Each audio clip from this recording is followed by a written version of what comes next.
Hola, hola, bendiciones en esta mitad de semana, semana ya 9 del tiempo ordinario, día miércoles 7 de junio, y seguimos con la reflexión del capítulo 12, que es el que nos propone la liturgia del Evangelio según San Marcos. Este capítulo 12 está caracterizado por una cierta tendencia o un orden de acontecimientos que nos reflejan pues el llamado de Cristo y cómo Jesús viene al encuentro de su viña. De hecho, recordemos que el lunes el primer evangelio que meditamos era la parábola de los viñadores homicidas, donde Jesús tomaba de referencia y hacía un ejemplo de aquellas personas que asumían o que se apropiaban de aquello que pertenecía a Dios, que es su viña, que es su pueblo. Y evidentemente una referencia a esos líderes religiosos que habían distorsionado el plan que Dios tenía para su pueblo y que por otro lado más bien generaban más confusiones que certezas, incluso a un punto de llegar a discrepar o llegar pues en ese aspecto a crear separación dentro de las personas o categorizarlas. Jesús en este caso después dice esta parábola, dice que se envían unos fariseos y unos herodianos y le consultaban sobre el tema de los impuestos, es decir, por decirlo de alguna manera nos llevaba a esa dualidad del hombre entre lo civil y lo espiritual. A lo que Jesús respondía, pues devuélvanle al César, devuélvanle a lo material, a lo que es material, pero ustedes como imagen de Dios tienen un destino marcado en Dios.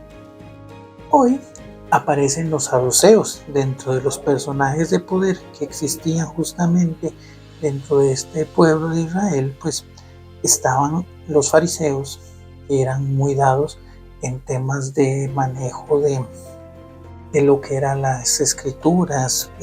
Ellos inclusive, pues ellos se separaban, por decirlo de alguna manera, del pueblo porque ellos se creían muy perfectos, muy santos por el cumplimiento de los 600 y resto mandamientos pues que ellos habían implementado.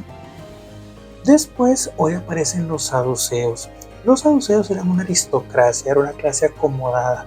Ellos tenían mucho poder económico y demás, y para ellos, justamente, y tal como lo indica el Evangelio, no existía la resurrección de los muertos. ¿Por qué?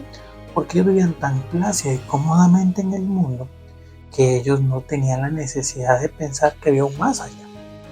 Es claro que, unido a eso, la evolución teológica que el pueblo de Israel va recibiendo, incluso el tema de la resurrección de los muertos fue algo que el pueblo se le fue revelando mucho tiempo después. No fue lo que se le reveló a Abraham, no fue lo que se le reveló a Isaac ni a Jacob, sino que pasó durante mucho tiempo. Entonces, ¿qué es lo que pasaba?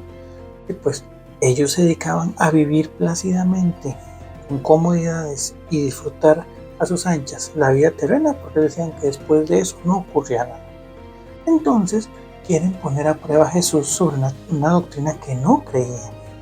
Y aquí entra el segundo elemento, que ayer hablábamos de esa confrontación entre la fe y lo civil. Hoy tenemos que confrontar entre lo que yo creo y, o mejor dicho, entre cuánto me acerco a la verdad revelada por Dios. ¿Por qué? Porque no nos va a tocar momentos en los que vamos a tener que compartir o leer o dialogar con personas no creyentes.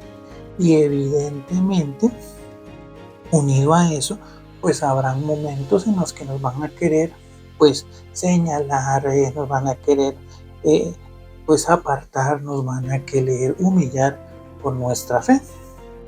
Y entonces vienen las preguntas de que por qué hay un Dios tan poderoso que permite que haya guerras, que hay un Dios tan poderoso que permite que haya hambrunas, que hay un Dios tan poderoso que permite ciertas cosas, cuando lo cierto es que Dios nos da la libertad a los seres humanos de actuar, y muchas de las cosas que se dan en el mundo no es porque Dios las manda, sino simplemente, o por otro lado, es porque el ser humano se ha olvidado de aquellos mandamientos, aquellos dones que Dios le da. Pero bueno, omitiendo esto, que esto quedará para otro de los capítulos o de los textos que se leerán durante esta semana, ¿cómo se llaman? Los saduceos le ponen otra pregunta trampa a Jesús, hablando sobre una mujer que perdió a su marido, entonces su esposo, el hermano, según una ley que había antes que se llamaba la ley del levirato, creo que si no me falla la memoria, que ningún hombre podía morir sin descendencia porque era mal visto dentro de la comunidad judía. Entonces cuando un pues hombre moría sin hijos, el hermano de ese hombre tenía que tomar a su esposa hasta darle un hijo, que ese hijo iba a ser del hermano que falleció, civilmente hablando. Se hace esta ley que tal vez en este momento no tiene sentido, pero también hay que ir a los contextos históricos de la Biblia. Bueno, el tema es que habla de una mujer que se casó con 7 hermanos, con ninguno pudo darle descendencia, que en el momento de la resurrección de los muertos, que vuelvo a hacer el paréntesis, los saduceos no lo creían, a quién le pertenecería la mujer o de quién sería esposa. Es lo que Jesús responde, es que ustedes no entienden. ¿Por qué? Porque el fin último, la resurrección de los muertos dentro de nuestra fe no es un volver a iniciar, no es una reencarnación, sino que cada uno de nosotros nos juntemos con aquellos que ya descansan en el seno de Dios y gocemos de su presencia y seremos hermanos entre todos, y nuestro único fin será justo, y nuestra única dicha será Dios. Entonces, ¿qué es lo que hace Jesús en estos aspectos? Pues les dice, no, es que ustedes están equivocados porque ustedes quieren seguir materializando las enseñanzas, ustedes quieren volver a hacer lo que Dios les ha revelado del mundo, como actualmente se da.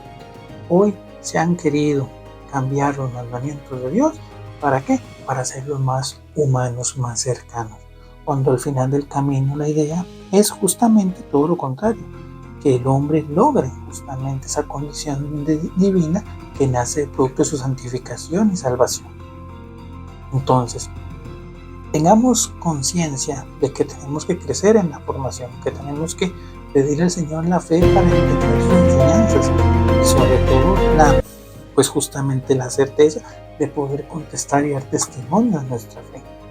Por eso en este día pues pidamos al Señor que nos ilumine, que nos aliente, que nos entusiasme, que nos dé siempre esa respuesta necesaria para que los demás entiendan que nuestro Dios no es un Dios de muertos, es un Dios de vida.